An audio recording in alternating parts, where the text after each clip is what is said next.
Boa tarde a todos. Estamos continuando agora o curso de atualização em eletrônica para sistemas embarcados. E hoje a gente vai continuar o estudo dos sensores. A aula de hoje vai ser curta, ao menos mais curta do que a aula da segunda-feira, né, nossa última aula, porque a gente só vai completar agora mais alguns tipos de sensores que a gente utiliza normalmente em circuitos embarcados. Certo? Mas hoje os sensores são diferentes.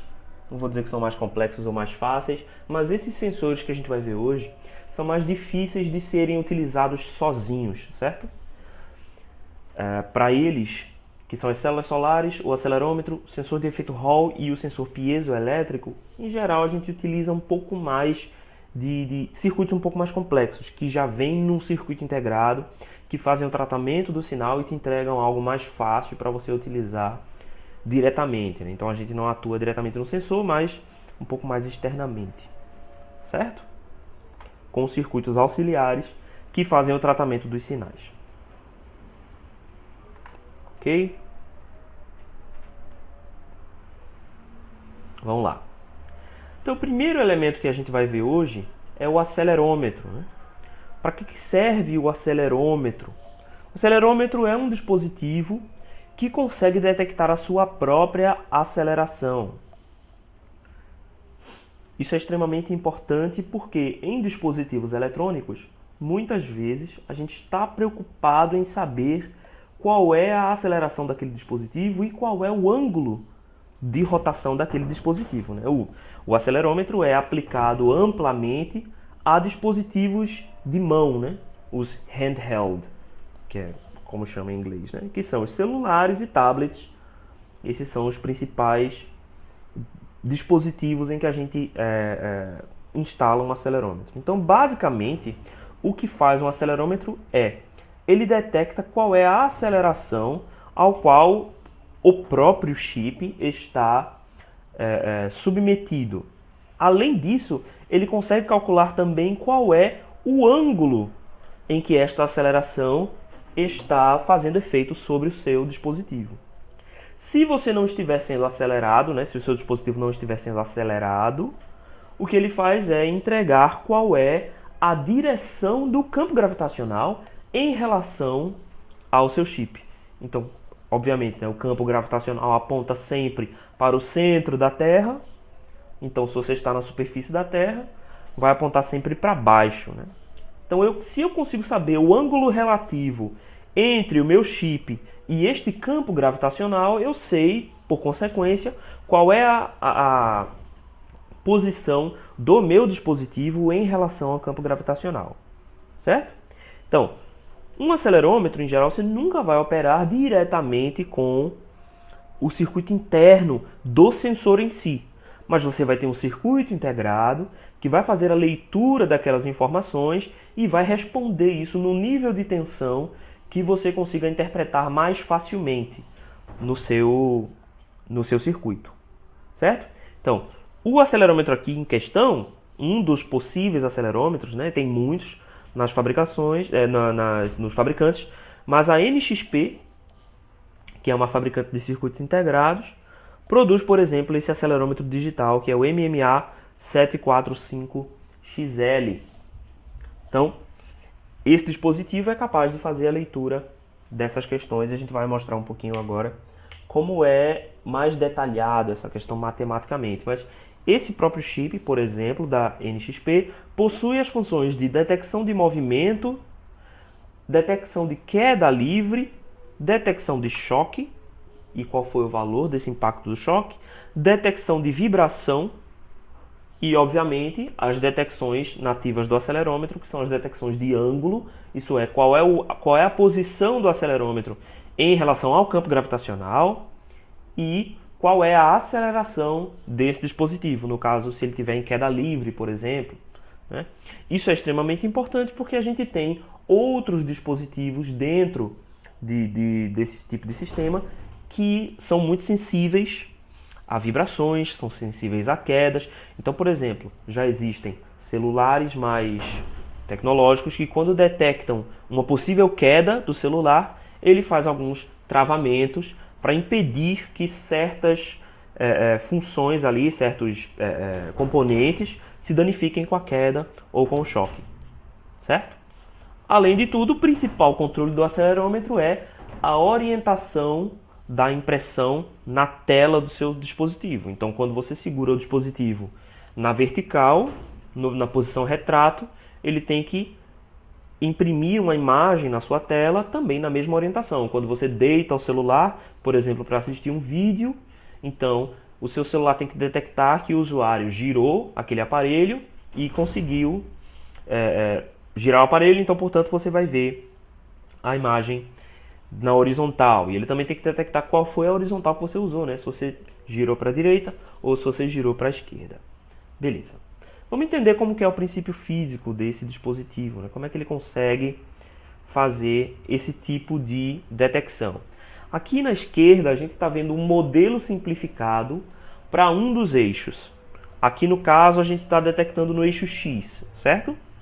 Imagine que eu tenho duas placas, aqui estão representadas pelas placas pretas, cuja posição é fixa dentro do circuito integrado. Então aqui eu tenho essas duas aqui. Só que entre elas eu tenho uma placa, que aqui está sendo representada na cor azul. Entre as duas eu tenho uma placa, que aqui a gente está chamando de massa de prova, que tem um certo grau de liberdade. Isso, ela não está completamente solta dentro do seu dispositivo, mas ela está suspensa. Ela pode ser suspensa em algum fluido ou ela pode ser suspensa em molas. Então tem algum tipo de sustentação mecânica ali, mas que esta placa pode mudar de posição, certo? Então imagine agora que eu pego esta placa e coloco numa orientação de tal forma que o meu campo gravitacional tenha esta orientação, vamos dizer. Certo? Se o meu campo gravitacional tem esta orientação, da direita para a esquerda, então a minha prova de massa, a minha massa de prova, irá também se posicionar mais próximo da placa da esquerda. Ou o contrário também pode acontecer. Certo? Se eu limito o movimento da minha massa de prova somente no eixo X, eu consigo calcular qual é a componente do campo gravitacional, ou componente da força gravitacional sobre essa massa, que está afetando esta massa na direção X. Certo? Então, se eu tenho esta estrutura nas três dimensões, eu consigo calcular quais são as três componentes da força gravitacional na direção do meu circuito integrado. Então a ideia é simples e a ideia é essa. E aí sim, funciona como um capacitor variável, exatamente, porque eu estou aproximando mais a minha placa central da placa externa, da placa da esquerda ou da placa da direita. Certo? Aqui na direita vocês conseguem ver uma foto da estrutura. Essa estrutura não é de semicondutores, ela é uma estrutura que a gente determina de MEMS, certo? Que são estruturas metálicas micro-usinadas. Então tudo que vocês estão vendo aqui desta parte mais em cima, em cinza mais claro, tudo isso aqui que eu estou circulando aqui agora, é tudo metal, certo? Tudo isso é parte de uma estrutura metálica. E se vocês perceberem... Isso, consegui.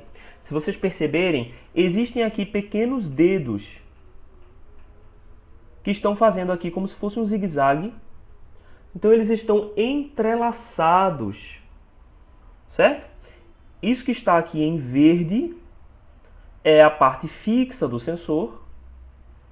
E tudo que está aqui em amarelo é a parte móvel do sensor.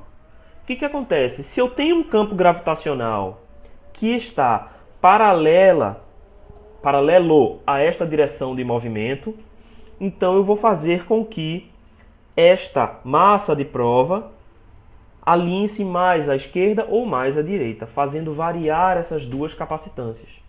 Se eu consigo calcular essas duas capacitâncias, então eu consigo calcular qual é a distância que a minha massa de prova está de uma extremidade ou da outra extremidade. Com essas distâncias, sabendo qual é, por exemplo, a força da mola que é utilizada para sustentar essa massa de prova, eu consigo reverter os cálculos e descobrir qual é a componente da gravidade que está sendo aplicada sobre esta massa de prova.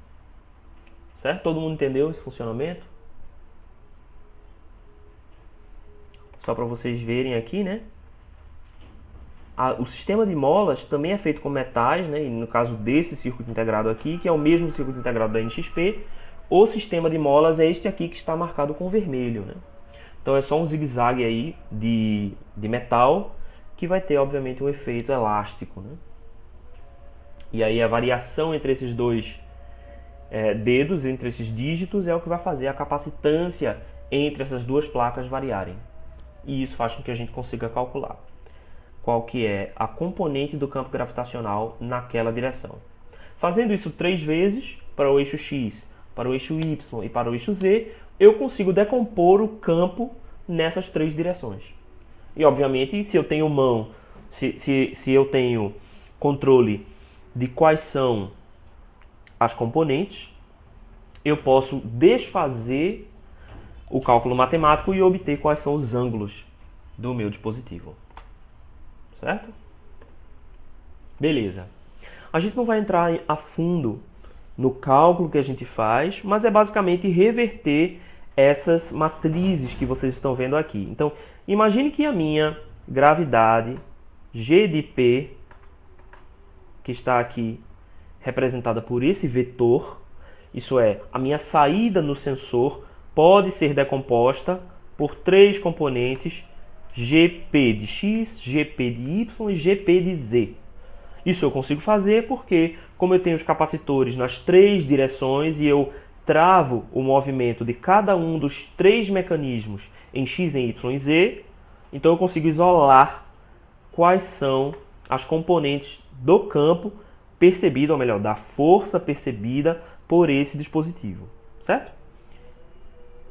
Se eu consigo isolá-las, eu consigo fazer esse cálculo aqui matricial. Então, a força percebida pelo meu dispositivo será igual a quem? Será igual a uma certa matriz R, essa matriz vai ser denominada matriz de rotação, vezes a gravidade G, vezes a gravidade G subtraído da minha aceleração. Certo? Então, qual é a força que está sendo exercida ali naquele dispositivo? É uma força referente ao meu campo gravitacional menos uma determinada aceleração, no caso do meu dispositivo estar, por exemplo, sendo acelerado por qualquer força. Certo?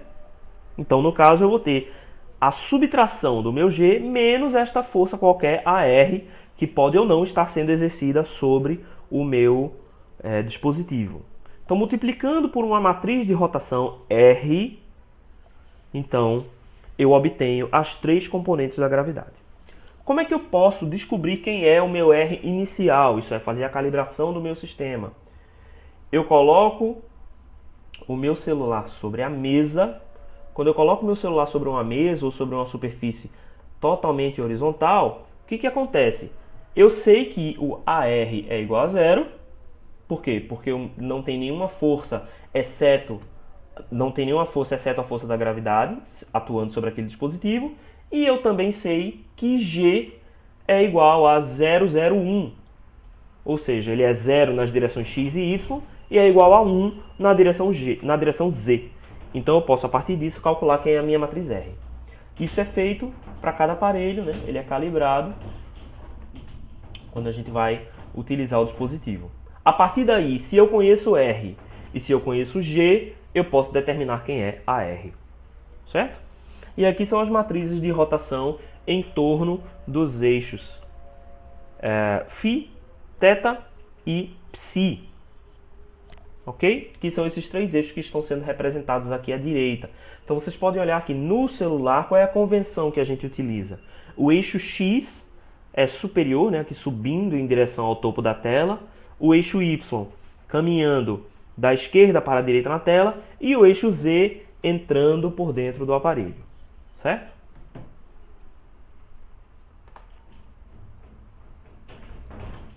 Beleza.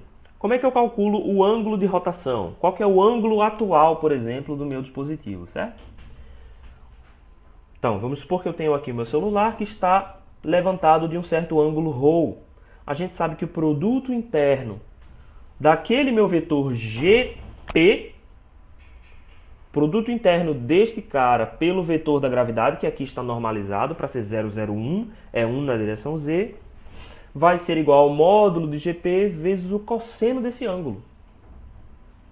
E a gente sabe também que, por conta da projeção do vetor GP na direção do campo gravitacional, a gente sabe que esse valor será exatamente igual a GPZ, GP na direção Z. Então, invertendo essa equação, a gente sabe que o ângulo de rotação, cosseno de ρ, vai ser igual a GPZ dividido pelo módulo do campo gravitacional percebido ali naquela situação. Certo? Então, assim, a gente consegue determinar qual é o ângulo de rotação do dispositivo. Agora, como é que, se eu tenho um acelerômetro, como é que eu faço para identificar qual que é a posição em um plano XY, certo? Vamos imaginar que eu estou com meu celular em pé, certo? Meu celular está aqui em pé. E eu quero determinar qual é a posição que o usuário está, por exemplo, visualizando o celular, certo? Então, na primeira posição, aqui na posição do Instagram, vamos dizer, que é essa posição retrato, certo? Em que o topo do celular está para cima, seus botõezinhos estão para baixo, a posição normal do celular, vamos dizer, né? O que a gente vai ter? Esse dispositivo vai ter uma sensibilidade. O que é a sensibilidade? É a relação de conversão entre campo gravitacional e tensão. Então, no seu chip, você vai ter 3 saídas. A primeira saída, todas as 3 vão dar um nível de tensão elétrico em relação à proporção do campo gravitacional que está sendo percebido naquele eixo, no eixo X, Y ou Z. Se a gente tem o celular na primeira posição, por exemplo, aqui como vocês estão vendo nesse celular mais à esquerda, se a gente está vendo o celular nessa posição, por exemplo, quem que são as saídas? A gente vai ver aqui que o campo gravitacional está perpendicular, não. O campo gravitacional está paralelo à direção X, certo? Só que na direção oposta. Então, se a gente for fazer aqui a decomposição do campo gravitacional em 3 componentes, aqui fica fácil perceber que a componente em X recebe todo o campo gravitacional, só que no sentido oposto do campo gravitacional. Então, menos 1G. Aqui a gente está colocando menos 1G, ou seja, menos uma vez a intensidade do campo gravitacional. Já no eixo Y, a gente vai ter 0G, porque Y é perpendicular ao campo gravitacional. E na direção Z, também 0G, já que Z também é perpendicular ao campo gravitacional.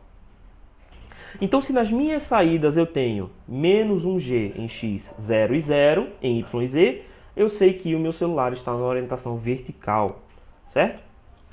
A sensibilidade vai ser a relação de conversão entre força gravitacional e tensão elétrica.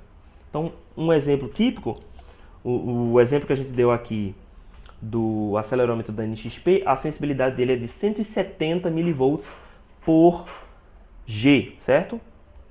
Então, cada vez que a sua aceleração é igual a 1G, 2G, 3G, ou seja, uma vez, 2 vezes ou 3 vezes a aceleração da gravidade, então a gente tem 170, 170 vezes 2, 170 vezes 3. Vocês entenderam? Então aqui no caso, se eu tenho 150 mV em uma direção, significa que todo o campo gravitacional está naquela direção. Certo? Se eu giro o meu celular 90 graus e eu chego nesta posição aqui, só girei ele 90 graus para a esquerda, o que vai acontecer? É o meu X agora que estará perpendicular ao campo gravitacional. E Z continua perpendicular ao campo gravitacional. Então é o Y que vai estar paralelo. Portanto, todo o meu campo gravitacional estará na direção y e, portanto, meu y terá o valor de menos 1G ou menos 150 mV. Se eu giro meu celular para o lado contrário, como essa última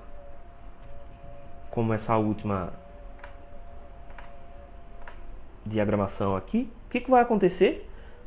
Novamente o meu x estará perpendicular e o z também estará perpendicular, mas o meu y agora está na direção a favor do campo gravitacional. Então, meu valor em y será igual a 1G, ou seja, 150 mV. O som cortou? Ninguém consegue me escutar?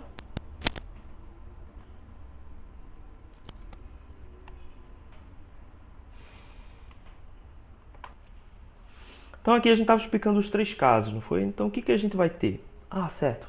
A tela é importante. Certo, deixa eu só compartilhar a tela aqui de novo. Só um momento. Janela. Sensores PDF. Isso. Permitir. Beleza. Pronto, acho que agora funcionou. Então, o que a gente tem aqui? Basicamente, a parcela da tensão que vai estar em x, y e z é uma componente do campo gravitacional projetado nas direções aqui dos dispositivos.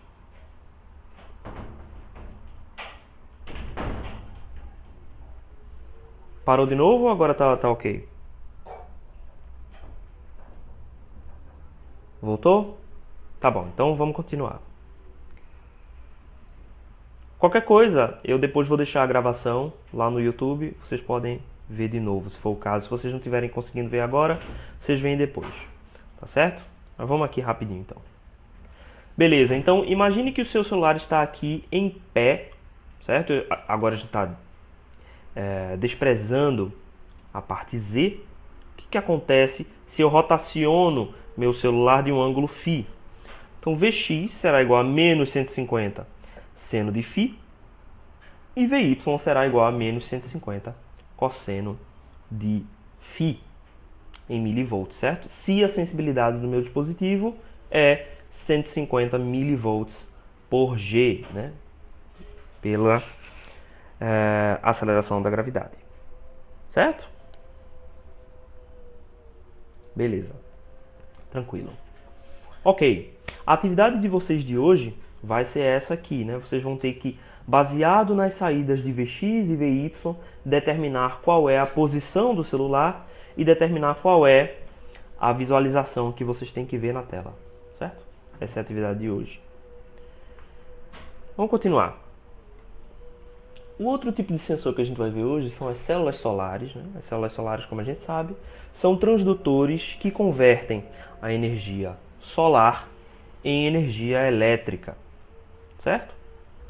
As células solares são diodos sensíveis à luz, então eles vão fazer a mesma função do fotodiodo, só que agora a gente vai colocar vários desses elementos em série e em paralelo, para que eles gerem potência suficiente para poder ligar algum tipo de circuito, certo? O exemplo que eu trouxe hoje para vocês é esse aqui, que é um carregador solar de bateria de lítio. Então ele já é um circuito próprio para isso. E em geral, quando vocês utilizarem células fotovoltaicas, vocês precisam usar um conversor DC-DC. O que é um conversor DC-DC? É um conversor de nível, né? Ele captura uma tensão em um determinado nível DC e transforma essa tensão em um outro nível DC mais alto. No caso das células solares, porque a gente vai precisar alimentar circuitos eletrônicos em que em geral, ou carregar baterias, que em geral virão a tensões maiores, a tensões mais altas. Então nesse caso a gente utiliza um conversor booster. Não é exatamente um amplificador, Tomás. O amplificador é um amplificador de sinais, certo? Então eu tenho um sinal de uma certa amplitude e eu quero na saída um sinal de amplitude maior. O conversor DC-DC é um conversor da alimentação, certo? Então eu estou convertendo a alimentação de um valor menor para um valor mais alto. Então, meu VCC é, por exemplo, 3 volts e eu vou convertê-lo para um nível mais alto. Beleza, então as células solares, como a gente estava falando, a ideia é que ela consiga converter aquela tensão de um nível mais... converter a energia luminosa em um nível de tensão e depois disso a gente utiliza um conversor para fazer subir essa tensão. A gente está numa posição muito privilegiada, né? Aqui na esquerda a gente tem o mapa da radiação solar diária, né? E a área de maior radiação solar média é esta área aqui. Tem uma grande parte do Nordeste, do Recôncavo Baiano, né? Do Sertão do Cariri, da parte do Ceará e obviamente todo o litoral vai ter uma incidência solar muito maior, né? Então aqui não tem muito o que a gente falar, é o mesmo efeito do fotodiodo, só que em grande quantidade. É o efeito que está ali em paralelo com várias células fotovoltaicas, em paralelo e em série. Então quando a gente cria essa matriz, a gente consegue fazer tensões mais altas e correntes mais altas. E através de conversores, a gente consegue fazer com que esse nível de tensão seja elevado para um nível utilizável em microcontroladores, certo? Aqui a gente está mostrando um diagrama de um circuito integrado que faz a conversão do tipo boost, certo? Para células solares. Então, a conversão do tipo boost aqui, esse circuito tem várias funções nativas. Então, você pode ver aqui na esquerda tem a entrada, né, que aqui é o VPV, que é a célula voltaica. Ela é filtrada através de um capacitor de entrada. E como é que o conversor boost vai funcionar? Ele carrega e descarrega um indutor, e aí ao carregar e descarregar esse indutor, ele consegue fazer aumentar a tensão na saída, certo? Lx vai ser o pino de controle do indutor e a tensão de saída vai estar do outro lado. É possível criar esse tipo de circuito a partir de dispositivos transistorizados, né? Então a partir do transistor, a partir do próprio circuito de controle, mas o comum é a gente utilizar circuitos auxiliares que fazem essas funções para a gente. Então aqui, por exemplo, a gente já tem controles de tensão e de saída feitos aqui através desses terminais, né? Então a gente tem aqui o controle de corrente e o controle de saída. O controle de corrente é feito monitorando a tensão sobre o resistor RS. Então a corrente de saída que vai para a bateria vai passar pelo resistor RS, né? Então ele vai gerar uma certa tensão que vai ser detectada pelos valores pelos pinos de controle de corrente, né?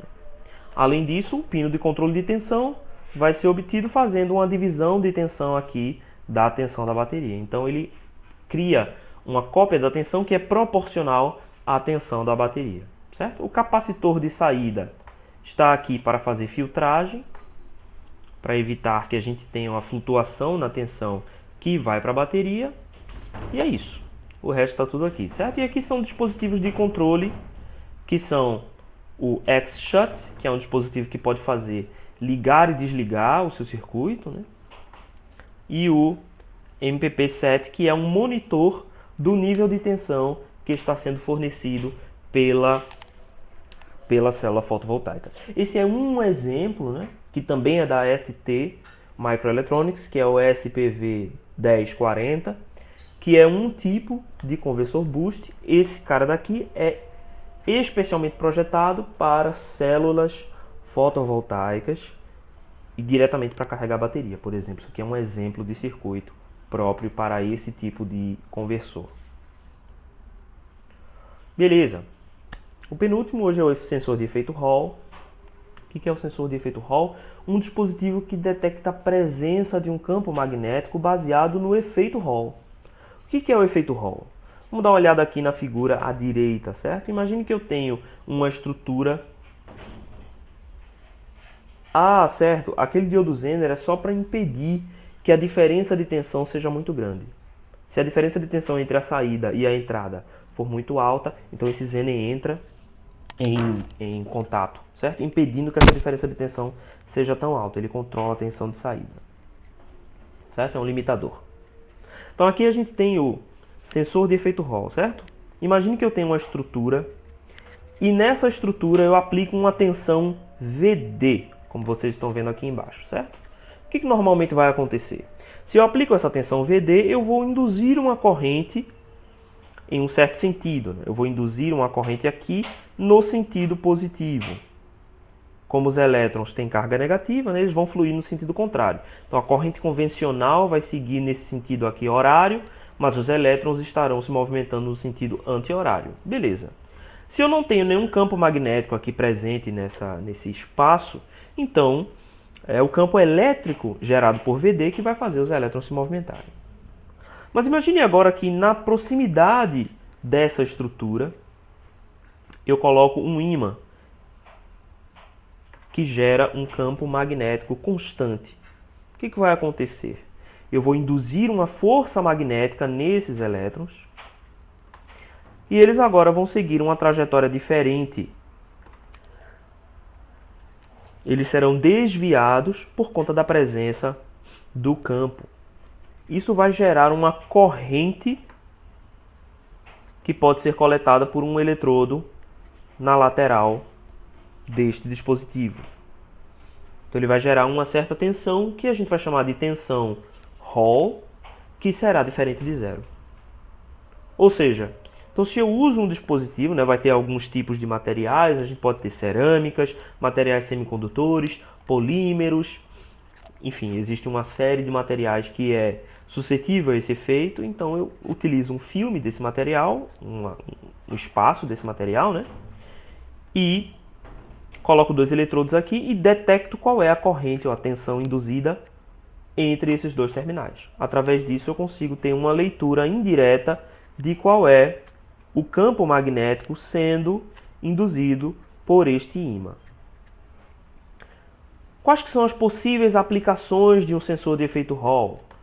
Sensor de posição e velocidade. Um sensor de posição é naturalmente um sensor de velocidade também se eu tenho controle do tempo, né? Como é que eu faço isso? Porque se esse ímã está mais próximo ou mais distante do meu substrato, então eu vou ter um efeito Hall maior ou menor, dependendo dessa distância, né? Controlado por essa distância. Então eu consigo detectar posição e velocidade fazendo uma calibração. E eu também posso fazer medição não invasiva de corrente elétrica. Por quê? Porque a corrente elétrica, pela lei de Biot-Savart, vai induzir um campo magnético e este campo magnético pode ser utilizado então para gerar o efeito Hall dentro do seu substrato. Certo? Miquel está dizendo aqui que sensor de vazão de líquido também pode ser detectado através de sensor de Hall. Eu não conheço essa aplicação, né? Mas tudo bem. Ok, então a gente também pode detectar polaridade, né? Quando o campo é positivo ou quando o campo é negativo. A orientação da indução das cargas livres dentro daquele material também vai ser diferente.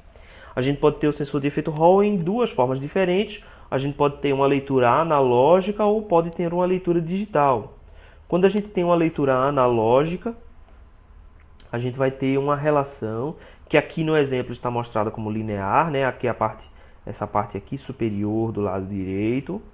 Então a gente vai ter uma relação linear ou o mais linear possível entre a tensão de saída, a tensão de Hall na leitura na saída, e o campo na entrada. Então, se o meu campo é positivo, ele vai tender a aumentar VQ, que é aqui a tensão no ponto médio, e quando o meu campo é negativo, ele vai tender a diminuir essa leitura da tensão do efeito Hall.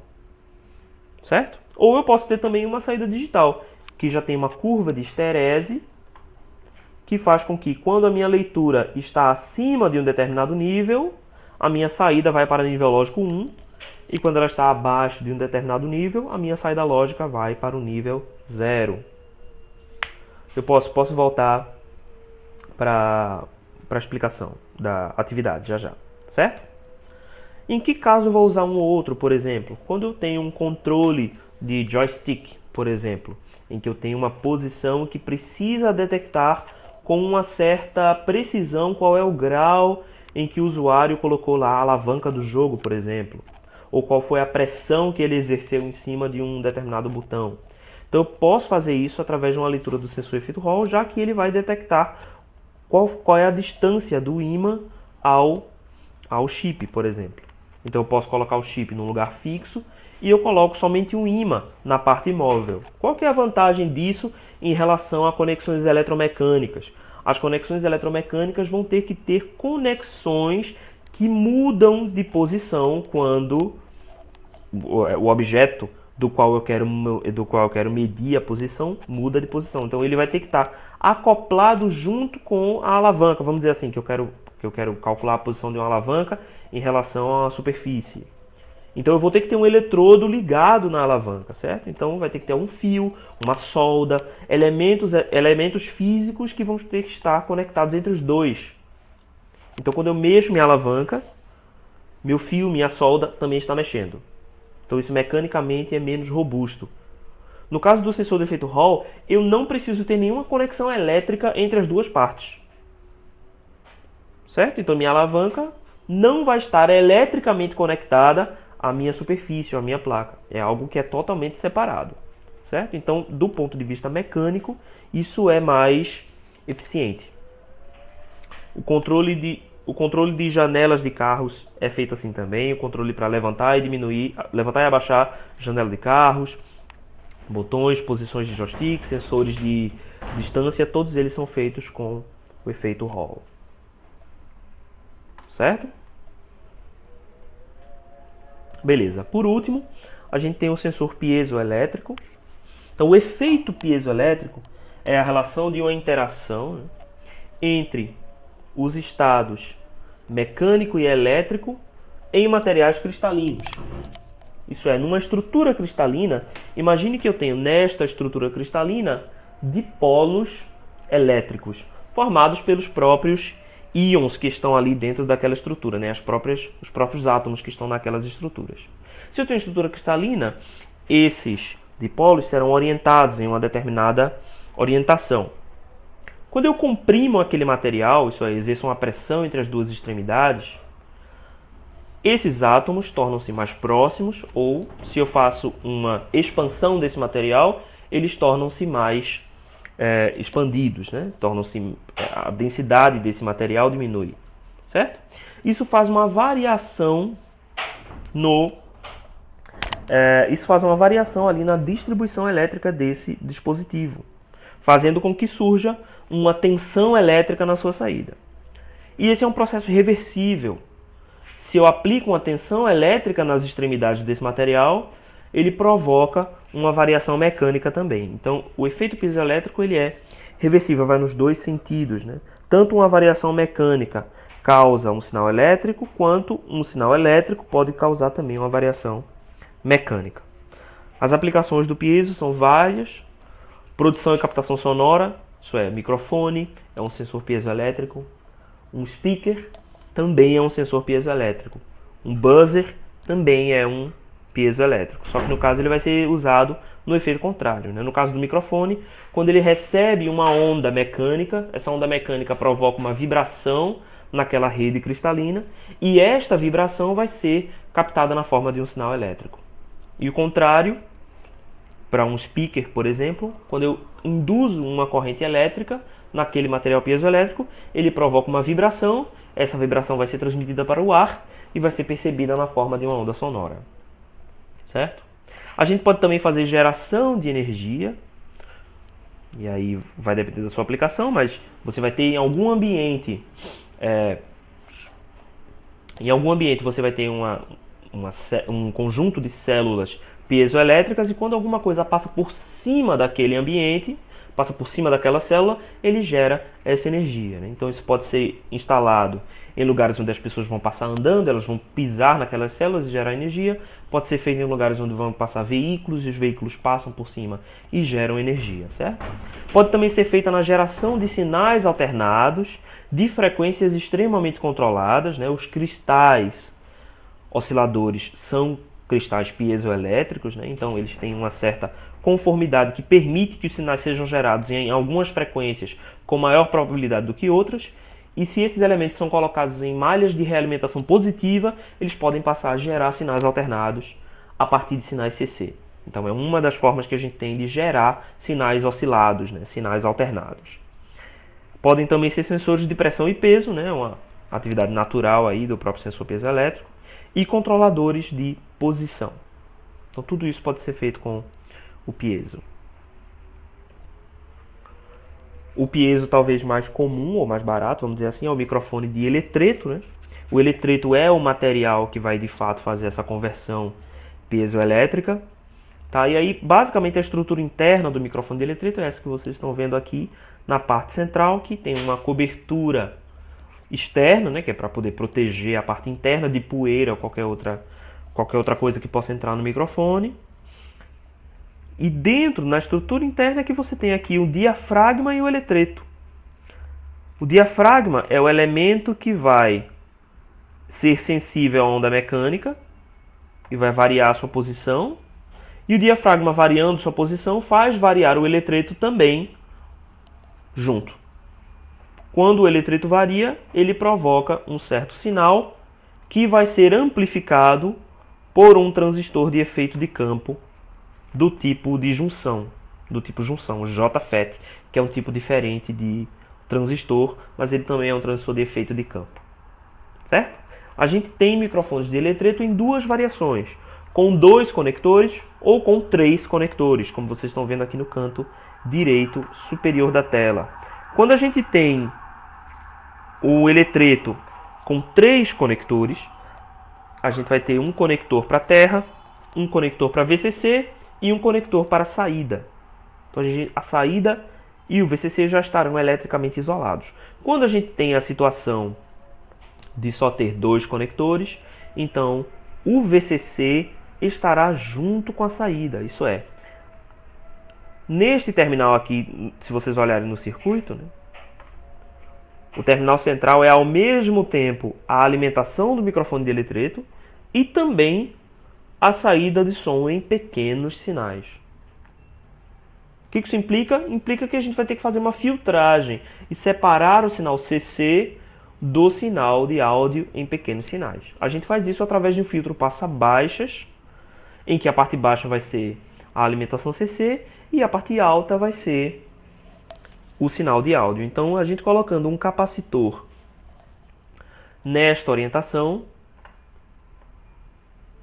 ele será um filtro passa alta do ponto de vista da saída, mas passa baixa para essa alimentação aqui, certo? Então a alimentação vai fluir por esse sentido e o meu sinal flui nesse sentido. Não sei se vocês entenderam o que eu falei, ficou meio confuso, mas vocês compreenderam?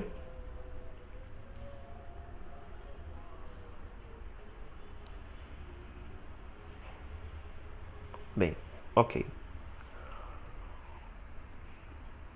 Então é isso. A aula de hoje é bem mais rápida, né? Porque é só para a gente completar outros tipos de sensores. Uma pena que teve essas interrupções aí, isso atrapalhou um pouco, mas é por aí. Qual que é a atividade de hoje? Qual que é a atividade que o capacitor funciona como filtro passa alta? Isso, ele funciona como filtro passa alta.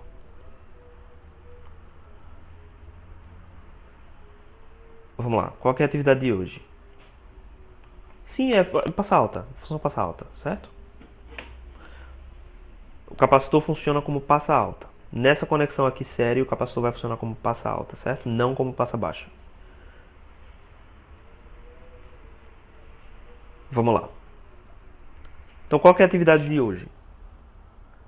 A atividade de hoje vocês vão ter que determinar a partir das saídas Vx e Vy de um acelerômetro qual é a orientação que o seu celular precisa imprimir a imagem na tela.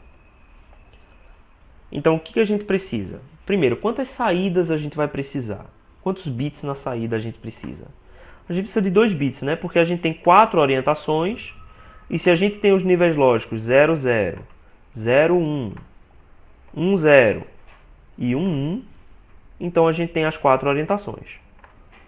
Todo mundo concorda? Então, o que eu quero que vocês façam? Um sistema cuja entrada seja os valores de Vx e Vy. Esses valores de Vx e Vy irão variar entre menos 150 e 150. E o que eu quero é que a gente consiga, baseado nisso, definir quais são as posições que o celular vai precisar assumir. Ou seja, qual é a orientação em que o celular está sendo segurado pelo usuário. Certo? Então você vai definir, vamos definir que 00, sim, vai trabalhar em dois eixos. Vamos definir que o 00 seja a orientação retrato tradicional. Então você vai ter que fazer a leitura das duas saídas do acelerômetro e definir que a orientação é 00. Certo? Somente com essas duas leituras aqui, você pode definir quem é o ângulo φ e através do ângulo φ você define quem é essa orientação aqui. Não vai usar um microcontrolador, dá para fazer isso só com comparadores.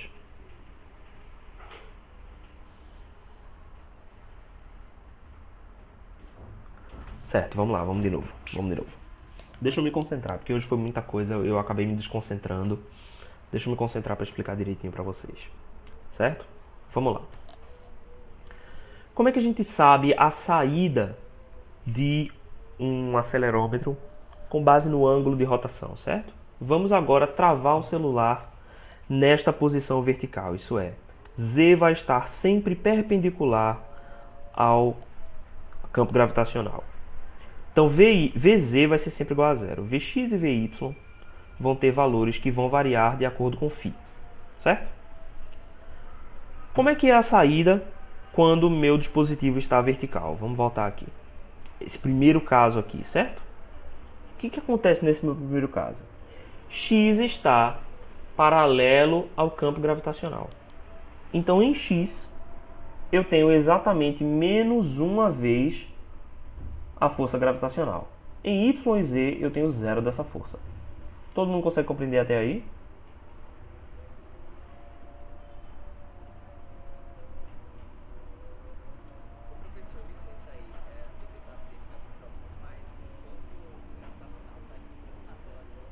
Não, o campo gravitacional está descendo aqui na direção menos x. Se você olhar para esse primeiro celular aqui, é como se você estivesse segurando o celular de frente para você. Certo? Então, no primeiro, o que a gente tem? Se eu estou segurando meu celular aqui na vertical, vamos supor que eu estou aqui na vertical, como se eu estivesse no Instagram, por exemplo. O Instagram ele só imprime em pé, certo? Então, qual é a direção que está meu campo gravitacional? A direção menos x, certo? Se você olhar aqui nessa coordenada. Então, em x, qual vai ser a força detectada pelo acelerômetro? Menos a gravidade, certo? Porque eu estou no sentido contrário aqui da orientação definida pelo eixo x. Y, como está perpendicular ao meu campo gravitacional, não vai detectar força gravitacional nenhuma e Z também não. Então, quando eu tenho a saída menos 150, 0 e 0, então eu sei que meu celular está totalmente na vertical. O que acontece quando eu começo a girar o meu celular? Aí agora eu vou para essa imagem aqui. Eu estava na vertical e agora eu estou começando a girar. Suponha que eu girei o meu celular de um ângulo θ. De um ângulo θ não, de um ângulo φ. Então eu girei ele desse ângulo φ aqui. Girei nessa direção. Meu campo gravitacional está nessa direção aqui. Certo? Esse aqui é o campo gravitacional G. Quem serão as componentes de G? Em X e em Y. Então, em X, quem que eu vou ter? Eu posso rebater G aqui na direção contrária. Então, G na direção contrária vai ficar menos G. Então, aqui eu vou ter menos G vezes o seno de φ. Correto? Menos G seno de φ. E na direção Y eu tenho menos G cosseno de φ. Só que qual que é a sensibilidade do meu acelerômetro? A sensibilidade é 150 milivolts por módulo de G, certo? Então, se aqui na direção X eu tenho menos G seno de φ, então a minha saída do acelerômetro será menos 150 seno de φ. Como está indicado aqui, certo? Como é que eu sei, por exemplo, que o meu dispositivo está a 45 graus? Vamos supor que eu gerei o φ aqui e atingi exatamente 45 graus. Se eu estou a 45 graus, Vx e Vy terão o mesmo módulo. Vocês concordam?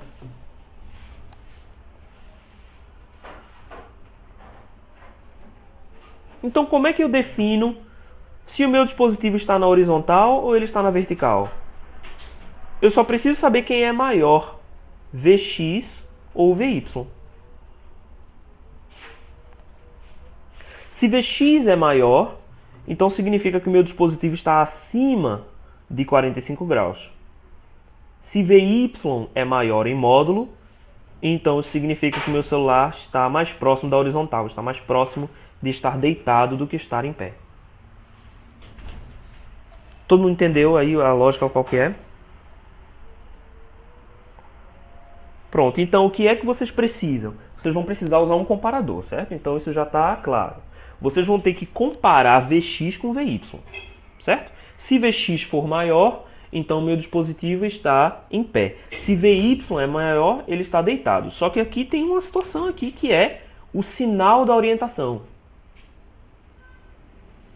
Porque, vamos supor agora, a gente tem... Deixa eu voltar aqui, porque eu já tenho essas duas ilustrações aqui, certo? Então eu tenho o meu primeiro celular que está virado para a esquerda e o meu segundo celular que está virado para a direita. O que é que determina se o meu celular está à direita ou está à esquerda?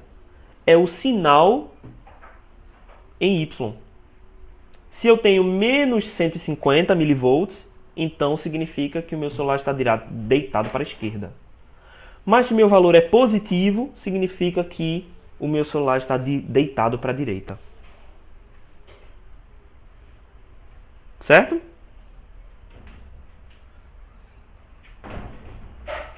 Então vocês vão ter que fazer as seguintes comparações. Vocês vão ter que saber quem é maior, Vx ou Vy, e vocês vão ter que também saber se esse valor é positivo ou negativo.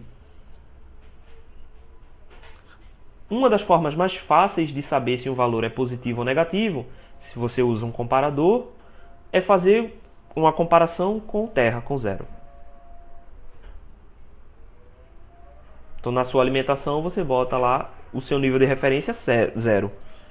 Então, se a sua tensão for menor do que zero, você já faz a comparação ali, certo? Bem, como é que vai ser a implantação no software? Tem várias formas de fazer, certo? Tem várias formas de fazer, mas você vai ter que fazer comparações, certo? Então, primeiro você vai ter que entender qual que é o problema, entender quais são os casos possíveis, certo? Você vai ter que fazer comparações de Vx e Vy. Só que você vai ter que comparar os módulos de Vx com Vy, certo?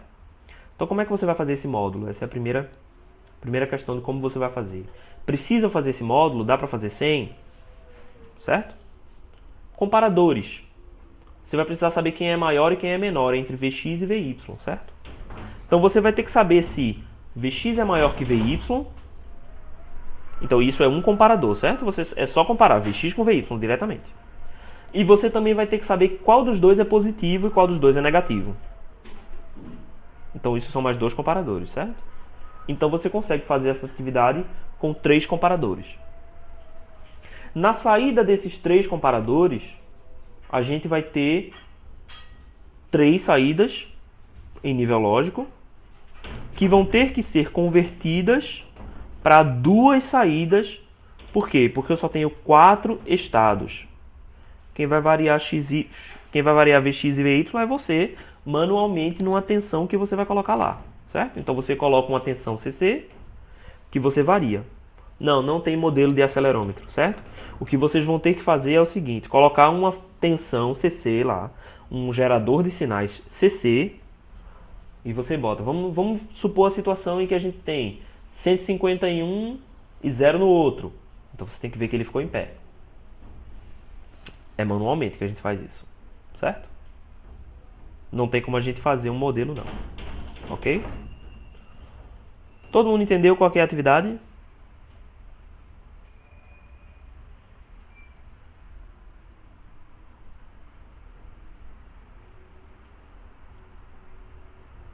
Não, como eu tô vendo que a maioria da galera entendeu...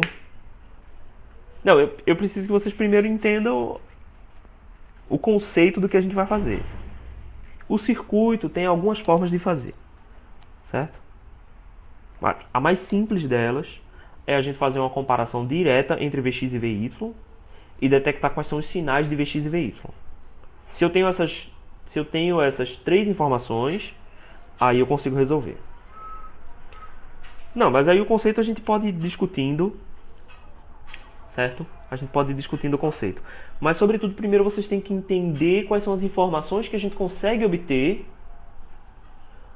porque aí depois a gente consegue fazer a orientação, certo? Vamos lá, vamos fazer uma tabela verdade? Vamos lá para o 37, vamos lá.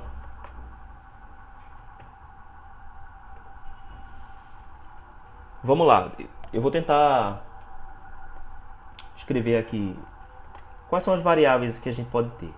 A primeira é Vx maior que zero, certo? A primeira informação que a gente pode ter é essa. Aí deixa eu traçar uma reta aqui. Tá gravando sim. Deixa eu traçar uma linha reta aqui. Essa é a primeira informação, certo? Qual é a segunda informação? Vy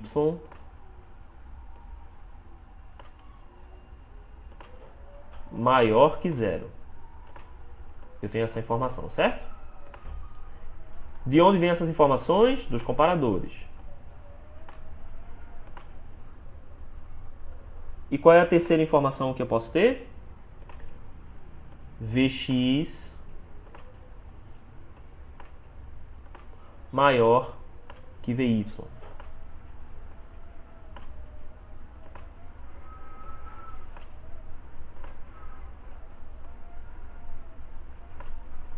Perfeito?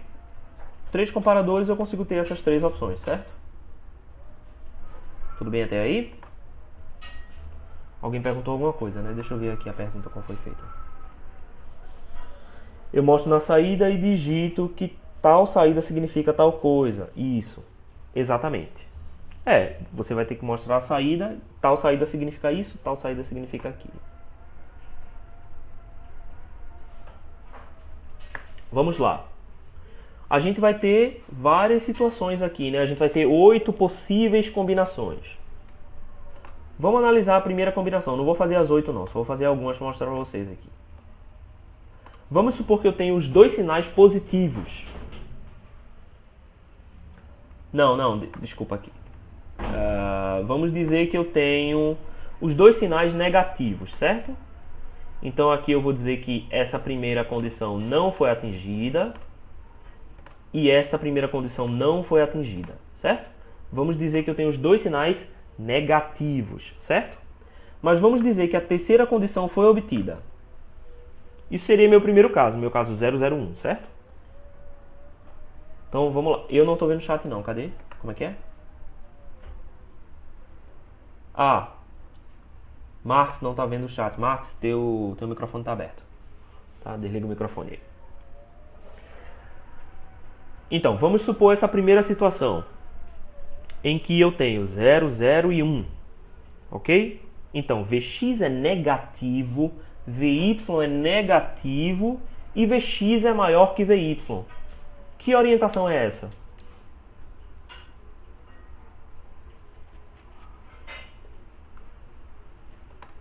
Então, vamos voltar lá nos exemplos, certo? Memoriza essa tabelinha aqui. Então, eu tenho Vx negativo, Vy negativo, Vx maior que Vy. Opa. Vamos voltar. É essa situação aqui, ó. Certo? É a situação vertical. Agora vamos ver a segunda situação. Vamos ver uma outra situação diferente. Vamos imaginar que Vx continua sendo negativa. Mas vamos agora supor que Vy agora é positivo. E vamos supor ainda que Vx é maior do que Vy. Então a gente viu que essa primeira situação aqui, ó, o meu celular está nessa orientação assim, né? O meu celular está nessa orientação assim, certo? Essa segunda situação vai ser esta posição aqui. Todo mundo concorda com isso? Porque, ó, deixa eu traçar meus eixos aqui, ó. Esse é o eixo Y, esse aqui é o eixo X. Esse aqui é o eixo Y e esse aqui é o eixo X. Qual é a diferença entre essas duas situações? Nas duas situações, Vx é maior do que Vy. Beleza.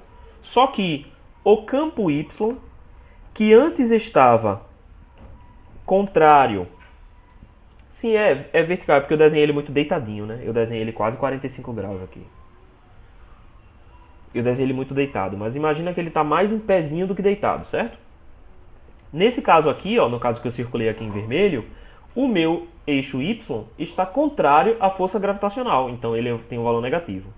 Já nesse caso daqui, o meu eixo Y está a favor do campo gravitacional, então ele vai ter um valor positivo. Contudo, a saída dos dois deve ser igual. Porque para o usuário, se ele está segurando 10 graus para a direita ou 10 graus para a esquerda, nos dois casos eu vou ter que imprimir em pé a imagem do meu celular. Então minha saída nos dois tem que ser igual. Então de alguma forma eu tenho que criar uma lógica combinacional para fazer isso aqui. Certo? Agora vamos ver outro caso. Vamos imaginar que eu tenho os dois valores negativos.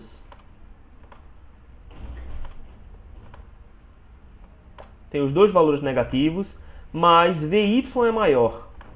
Vy agora é maior. Então a minha situação agora é essa aqui, ó. O meu celular está quase deitado. Se eu colocar aqui os eixos, eu vou ver que o meu eixo Y é negativo. Por que ele é negativo nessa situação? Porque ele está contrário ao campo gravitacional. Meu eixo X também é negativo, porque ele está contrário ao campo gravitacional. Deixa eu desenhar aqui o campo gravitacional. Ficou mal desenhado, mas enfim. G está nessa direção aqui. Então, olha, como foi? Teve uma pergunta aqui, peraí. No segundo caso, Vx é menor do que Vy porque é negativo. Não, o módulo de Vx... Deixa eu só colocar aqui. De fato, toda essa explicação aqui é para módulo de Vx menor que módulo de Vy, certo? Desculpa. Toda essa explicação aqui é para módulo de Vx menor que módulo de Vy, certo? Teve esse detalhezinho aqui. Então, beleza. Tenho aqui os módulos dos dois, certo? Então, nesse terceiro caso aqui, no último caso que a gente desenhou aqui, esse caso aqui, ó, o que eu tenho? Eu tenho o meu módulo de Vy maior do que o módulo de Vx. No entanto, os dois são negativos. Então, meu celular está mais deitado do que em pé. Então eu preciso colocar uma outra orientação, uma orientação deitado.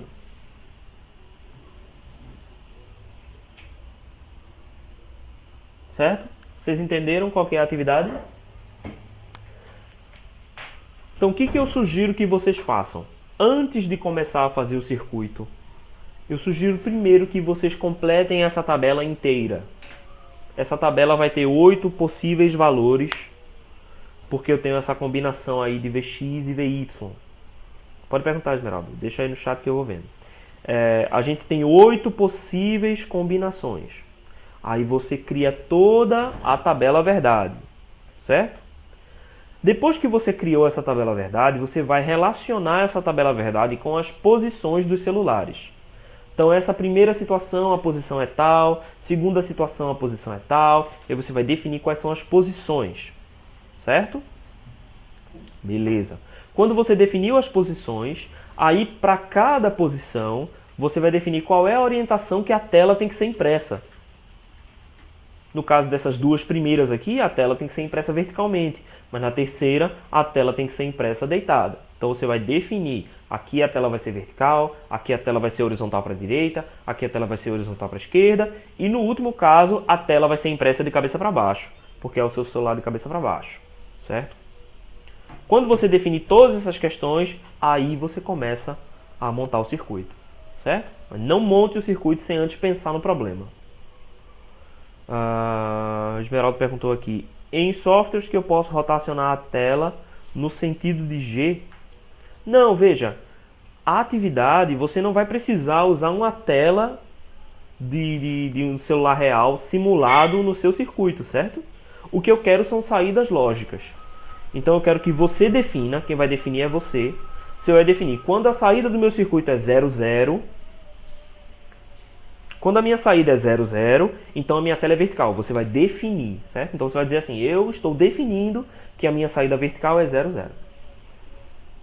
Ah, você está perguntando se existem softwares que podem rotacionar a tela? Com certeza. Eu não faço ideia qual, mas tem sim. Deve ter algum software que faz rotacionar a tela, certo? Mas eu não sei qual porque eu não conheço de programação de tablet, certo? Aqui a gente está falando a nível de circuito e não a nível da aplicação, certo? Então a gente vai supor o quê?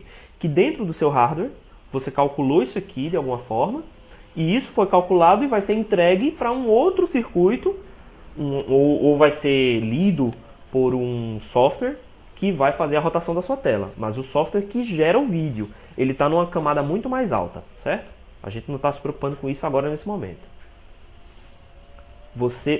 Pedro perguntou se a gente vai ter que dizer se o celular está deitado para a direita ou para a esquerda. Justo, né? Exatamente. Essa é a razão de existir dessa atividade, certo? Então, o resultado da atividade é você conseguir detectar se o seu celular está deitado para a direita, para a esquerda, ou de cima ou para baixo. Certo?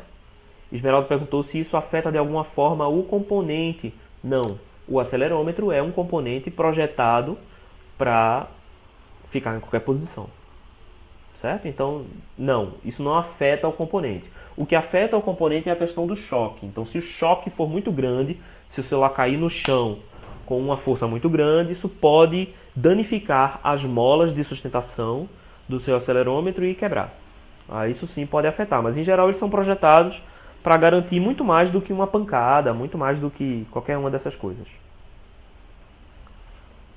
E Yuri perguntou como é que eu quero que mostre a saída do circuito. Saídas digitais.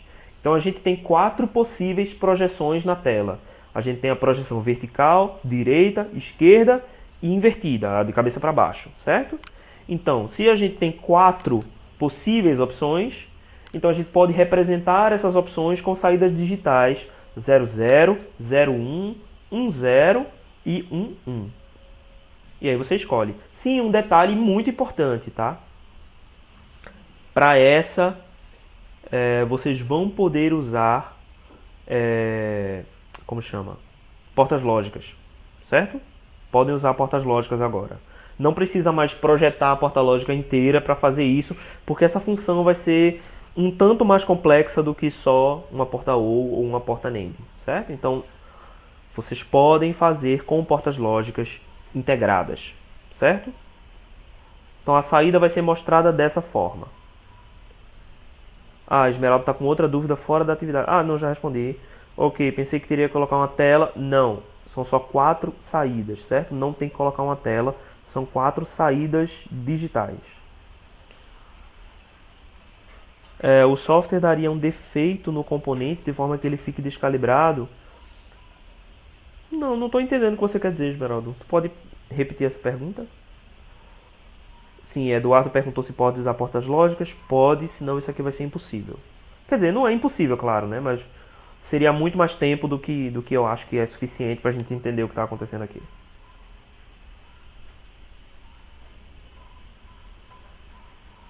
Tem porta lógica no LTSpice, sim. Então, vocês vão poder usar aqui todos os componentes, isso é resistores, capacitores, transistores, indutores, se você for usar. Podem usar comparadores e podem usar circuitos combinacionais, certo? que são as portas lógicas, ou, not, NAND, AND, inversores, o que for. Não, os comparadores são elementos diferentes dos circuitos combinacionais, certo? Primeiro você vai ter que fazer as comparações para você ter essas variáveis aqui. Você está entendendo que são 3 variáveis, né? Vamos dizer que essas sejam variáveis aqui A, aqui vai ser a variável B e aqui vai ser a variável C. Essas variáveis podem assumir valor 1 ou 0, certo? Elas podem ser iguais a 1 ou iguais a 0. Essas 3 variáveis, se a gente já colocou no nível lógico 0, 1, aí a partir daí, portas lógicas. Então, portas lógicas AND, ou, o que for. Perfeito?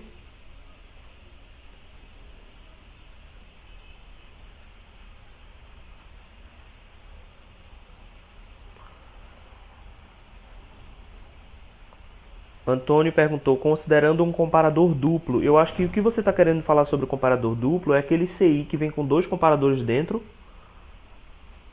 As saídas não podem ser unidas no sentido de ligar uma na outra não, tá?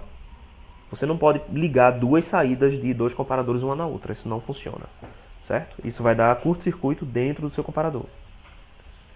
O que você tem que fazer é usar uma lógica combinacional, uma porta lógica. Então, uma porta OU, uma porta AND, uma porta NOT, algum tipo de porta que você utilize a combinação. A porta NOT só tem uma entrada, mas alguma combinação que você use entre as portas lógicas para poder unir essas informações. Certo?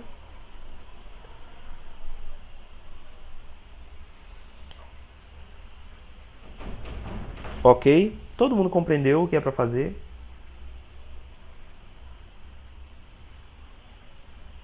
Essa vai ser uma atividade bem complexa, eu acho, pra galera. Mas eu acho que vai ser muito bom.